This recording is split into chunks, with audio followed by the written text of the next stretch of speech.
نحمده ونصلي ونسلم على رسوله الكريم اما بعد. مظاہر حق میں لکھا ہے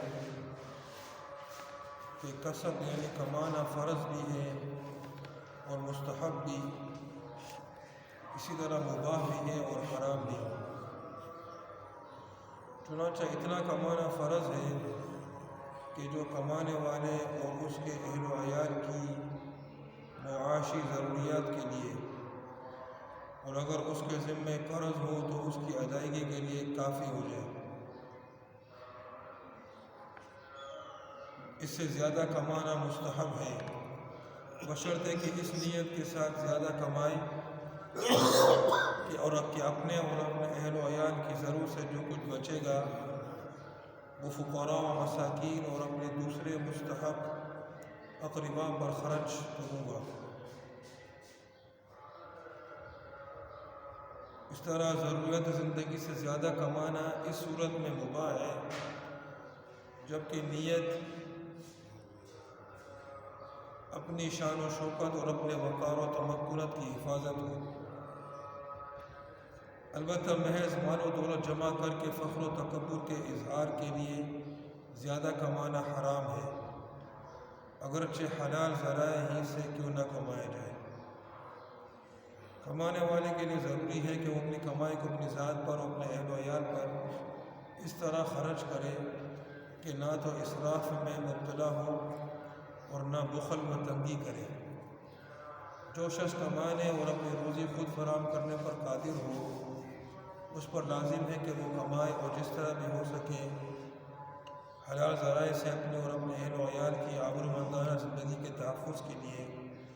معاشی ضروریات خود فراہم کر کے دوسروں پر بار نہ بنے.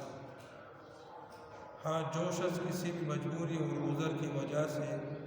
کسب و کمائی پر قادر نہ ہو تو پھر اس کے لیے ضروری ہوگا کہ وہ دوسروں سے سوال کر کے اپنی زندگی کی حفاظت کرے. اگر اس صورت میں کوئی شخص محض اس وجہ سے کہ دوسروں کے آگے ہاتھ پھیلانا اس کی غیرت کو گوارا نہیں، اس نے کسی سے سوال نہ کیا، یہاں تک کہ بھوک و افلاس نے ان کی زندگی کے چراغ کو گل کر دیا، تو نہ صرف یہ کہ وہ اپنی موت کا خود ذمہ دار ہوگا بلکہ ایک گناہ گاری کی موت مرے گا. نیز جو شخص خود کما کر پیٹ بھرنے سے عاجز ہو تو اس کا حال جاننے والے پر یہ فرض ہے کہ وہ اس معذور شخص کی خبر گیری کرے، بائیں طور پر کہ اس کا پیٹ بھرے،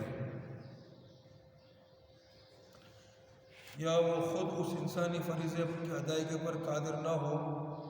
تو کسی ایسے شخص سے اس کی مدد کی سفارش کرے جو اس کی مدد کرنے پر قادر ہو. آیت کریمہ یا ایھا الذین آمنوا کلوا من طیبات ما رزقناکم، اے مومنو تم سے وہی حلال و پاکیزہ رزق کھاؤ جو ہم نے تمہیں عطا کیا ہے. کی تفسیر میں لکھا ہے کہ سب سے بہتر کسب جہاد ہے، بشرطے کہ جہاد کے ارادے کے وقت مال غنیمت کے حصول کا قطعاً خیال نہ ہو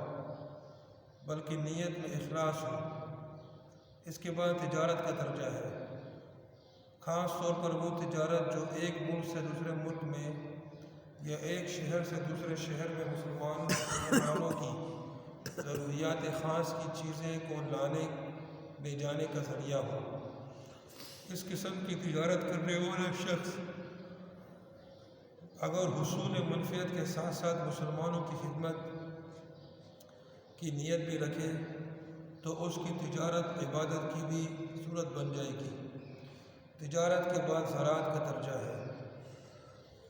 زراعت کا پیشہ بھی دنیاوی منفعت کے علاوہ اجر و ثواب کا ایک بڑا ذریعہ بن جاتا ہے،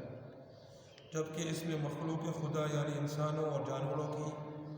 غذائی ضروریات کی فراہمی کی نیت خیر اور اللہ تعالیٰ پر توکل و اعتماد ہو. اور ان تینوں پیشوں کے علاوہ اور پیشے آپس میں کوئی فضیلت نہیں رکھتے. البتہ کتابت کا پیشہ بہتر درجہ ضرور رکھتا ہے کیونکہ اس پیشے میں نہ صرف یہ کہ علم کی خدمت ہوتی ہے بلکہ دینی علوم اور شرعی احکام انبیاء اور بزرگوں کے احوال بھی یاد ہو جاتے ہیں۔ جو شخص کسی کسب مثلا تجارت وغیرہ کا پیشہ اختیار کرے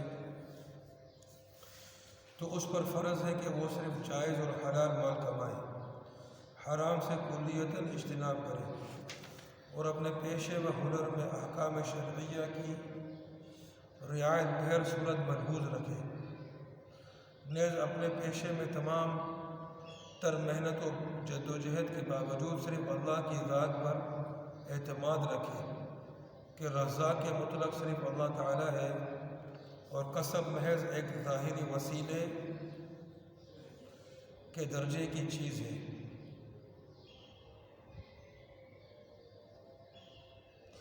حضرت مقدام بن معدی کرب رضی اللہ تعالیٰ عنہ سے روایت ہے کہ رسول اللہ صلی اللہ علیہ وسلم نے ارشاد فرمایا، کسی نے کوئی کھانا بھی اس سے بہتر نہیں کھایا کہ اپنے ہاتھوں کی محنت سے کما کے کھائے، اور اللہ کے پیغمبر داؤد علیہ السلام اپنے ہاتھوں سے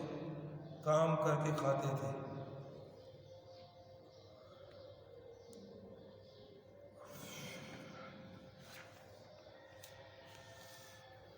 یہ کچھ اور بات چل رہی ہے کمانے کے بارے میں۔ ایک بات تو یہ کہ اتنا کمانا کہ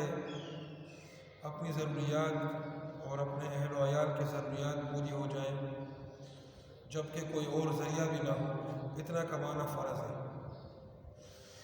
پھر اگر اس سے زیادہ کماتا ہے اس نیت سے کہ صدقہ کرے گا تو یہ مستحب ہے،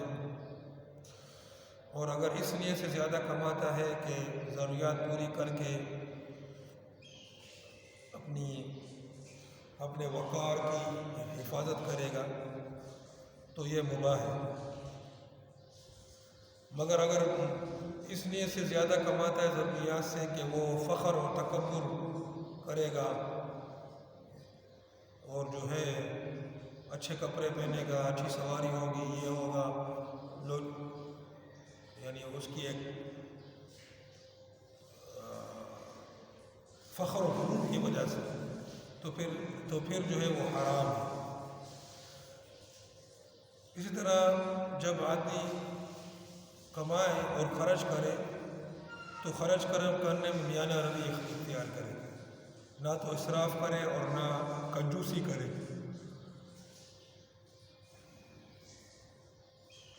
اگر کوئی شخص کمانے کے لائق نہیں ہو، صحیح کما نہیں سکتا ہے، خود کما نہیں سکتا ہے، اس کے پاس کوئی مجبوری ہے، کوئی عذر ہے جس سے وہ نہیں کما سکتا ہے، تو اس پر یہ فرض ہے کہ وہ دوسروں سے سوال کر کے جو ہے وہ اپنی ضروریات کو پورا کرے، اپنے اہل و عیال کی ضروریات کو پورا کرے۔ وہ یہ نہیں سوچے کہ یہ میری غیرت نہیں مانتی ہے، کیونکہ اگر اس طرح اگر اس نے سوال نہیں کیا اور وہ خود بھی نہیں کما سکتا اور اس کی وجہ سے وہ مر گیا یا اس کے اہل و عیال میں سے کوئی مر گیا بھوکا، تو اس کا گناہ اس کو ملے گا۔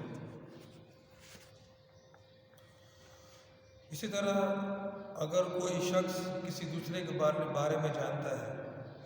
کہ یہ جو ہے عاجز ہے، کما نہیں سکتا ہے، تو پھر اس پر فرض ہے کہ اس آدمی کی مدد کرے، اور اگر خود نہیں کر سکتا ہے تو پھر دوسروں کو بتائے۔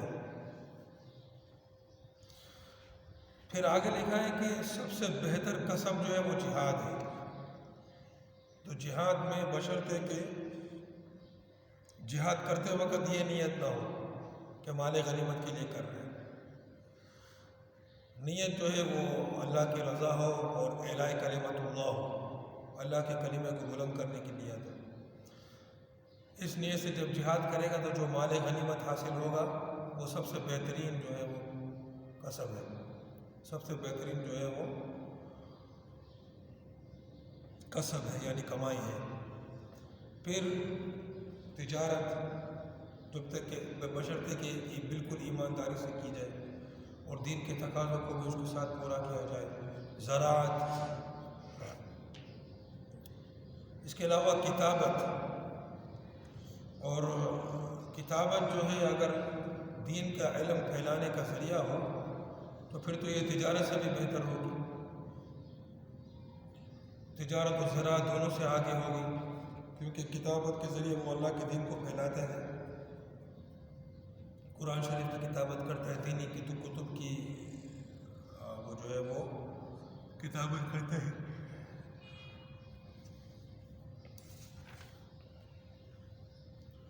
تو یہ جو ہے وہ چیزیں ہیں۔ باقی جب آدمی کمائے تو اس کا جو توکل ہے اللہ پر ہونا چاہیے، اپنی کمائی پر نہیں ہونا چاہیے، اس کا یقین و اعتماد اللہ پر ہونا چاہیے، اپنی کمائی پر نہیں ہونا چاہیے۔ اللہ پاک جو ہے سمجھنے کی، عمل کرنے کی توفیق دے۔